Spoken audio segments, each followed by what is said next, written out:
All right, Jason here from septictank.co.uk, and in today's live broadcast I'm going to discuss how to build a septic tank, or how to make one, how to construct one. And it's a very popular question. Lots of people do this if they're going off grid. Lots of people in different countries like America, you know, the USA and India, ask me, how do you build a septic tank? So I'm going to show you. Now, just bear in mind, right, what I'm about to show you is a really basic example of how to do it. So if you live in the UK or any other place come to that matter, always check with your local planning office first, or your building control office, for what the local rules and regulations are. But nevertheless, right, I'm just going to show you a basic outline or design of how you can make or create and build your own septic tank and soakaway. So let's get on with this, okay? So this thing here, that is the pipe that comes from your house. So we take it that you've already got a house built, or you've got a designated area where you are going to put your house. So all the wastewater from your property will come down this pipe here. All right. So that's all the wastewater. So if I put, look, if I put wastewater. All right. So that's the wastewater from your property, and that will come down a pipe. So at the end of that pipe, this is where you start to build or create your septic tank. So the first thing you've got to do, obviously, right, is you've got to dig a hole. Now I'm going to try and draw this really straight. I'm not the best artist in the world, right? So let's make this. All right, there we go. All right, so you basically, first of all, you dig a hole, right?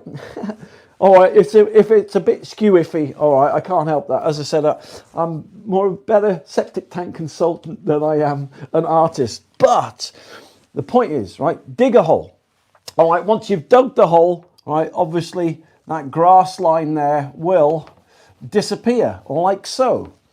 All right, now once you've dug your hole, all right, once you've dug the hole, right, once you've done that, you then line it with either bricks or breeze blocks. So you've got, if you imagine you've got 1, 2, 3, 4 sides to this septic tank, like in a room, right?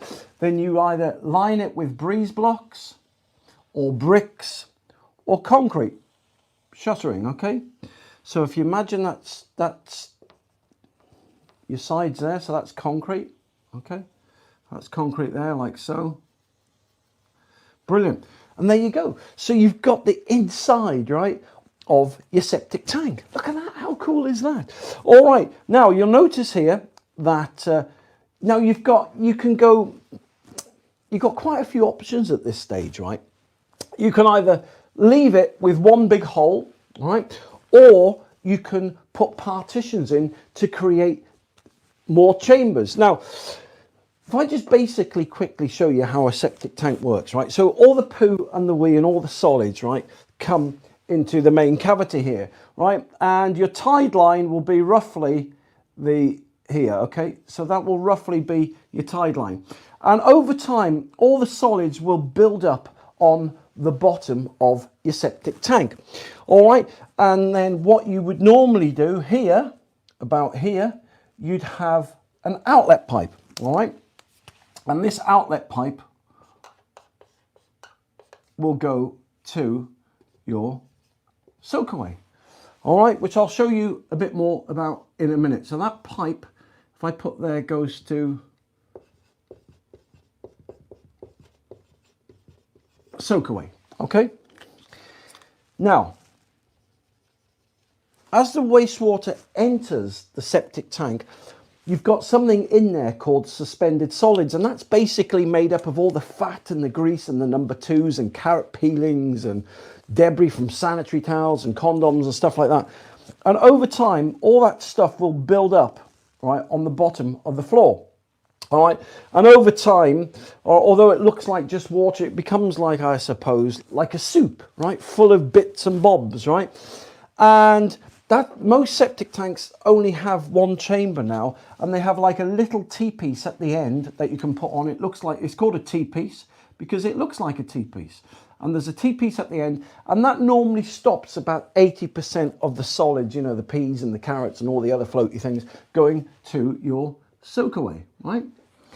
But if you're going to make a septic tank, I really suggest you try this, right?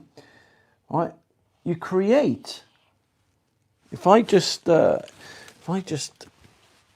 that tide mark first, you'll see where I'm going with this, right? All right. So, what I would do if this was me, and I was making a septic tank, knowing what I know, I would create 2 partitions inside. Now, these partitions can be made from concrete shuttering, they can be made from bricks or breeze blocks. So basically, how they work is like this. The water will pour into the first chamber and fill up. Now, the majority of the debris, right, will fall down to the bottom here. This is the suspended solids, this is the poo, this is the carrot peelings, this is the condoms, this is all the other debris building up, and all the sludge and the fat and the grease in the first chamber. All right, now, when you create a partition, what you'd create another T-piece and put it there, like so. Then, once this fills up with water to a certain level, it will then fill here. But because you filtered most of the poo and the fat and the grease and the sludge and the poo in the first chamber, right? By the time you get to this chamber, there's half as much debris, right, floating around in the second chamber. So it's almost you've like filtered it off, right? And then what you do in your second partition, like that. Oh, and that would have a T-piece on the end there, like so. There you go.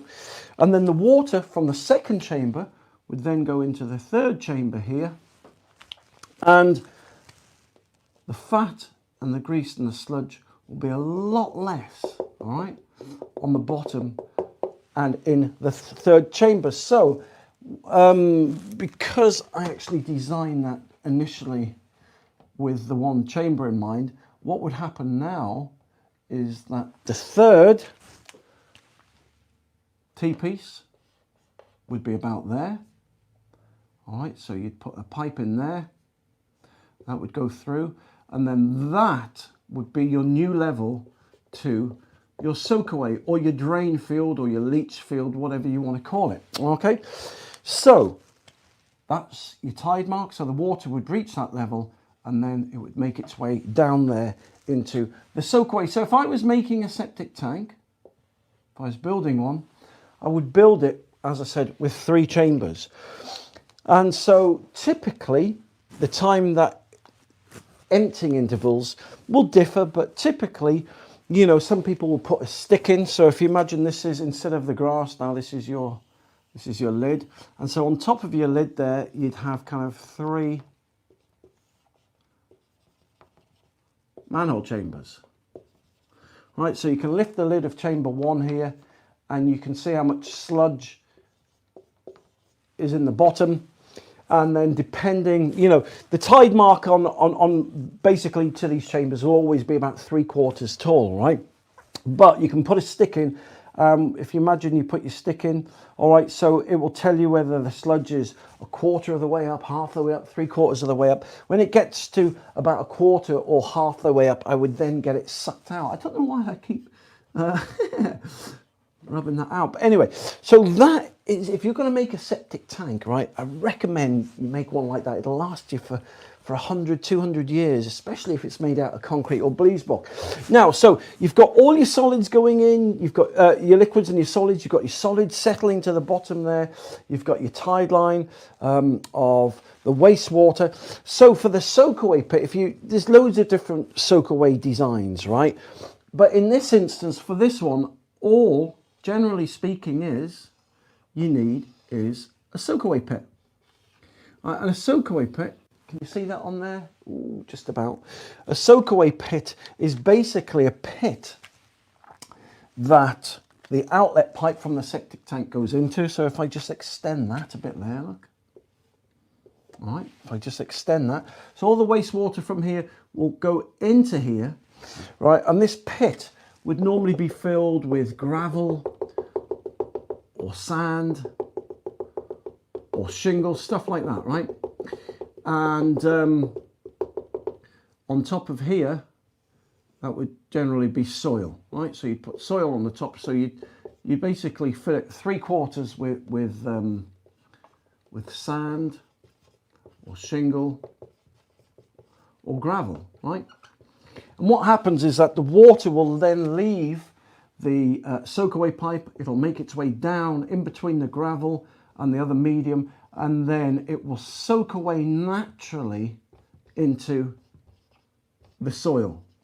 Now, obviously, again, as I said, depending on where you live, which county you live in, which country you live in, which state you live in, they have different rules and regulations as to what kind of soakaways you can or can't connect to a septic tank. But I'm just showing you a really basic principle here. Basically, all the wastewater comes in with all the number ones and the number twos and the fat and the grease and the sludge.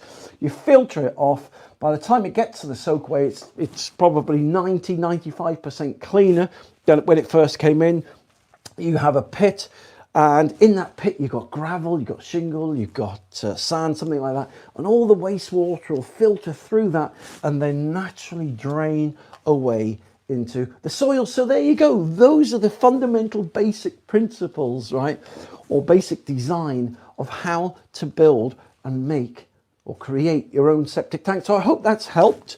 I know I apologize if it's really basic and I've oversimplified things, but I didn't want to muddy the water and complicate the issue. But nevertheless, that is how a septic tank and soakaway work, regardless whether you spent 50,000 quid on the best flipping, you've got a gold flipping septic tank and a flipping, gold colander for a soakaway. The principle is still the same. And personally, you can't beat, in my opinion, that is, right, making a septic tank out of breeze blocks or concrete, especially concrete or reinforced concrete. But listen, thank you very much for taking the time to watch this live broadcast today. If you want to see more of me, right? If you want to see more of me, let me just show you this, right? Oh, let me just rub this out. If you want to see more of me and you want loads more free advice and free tips, then you can either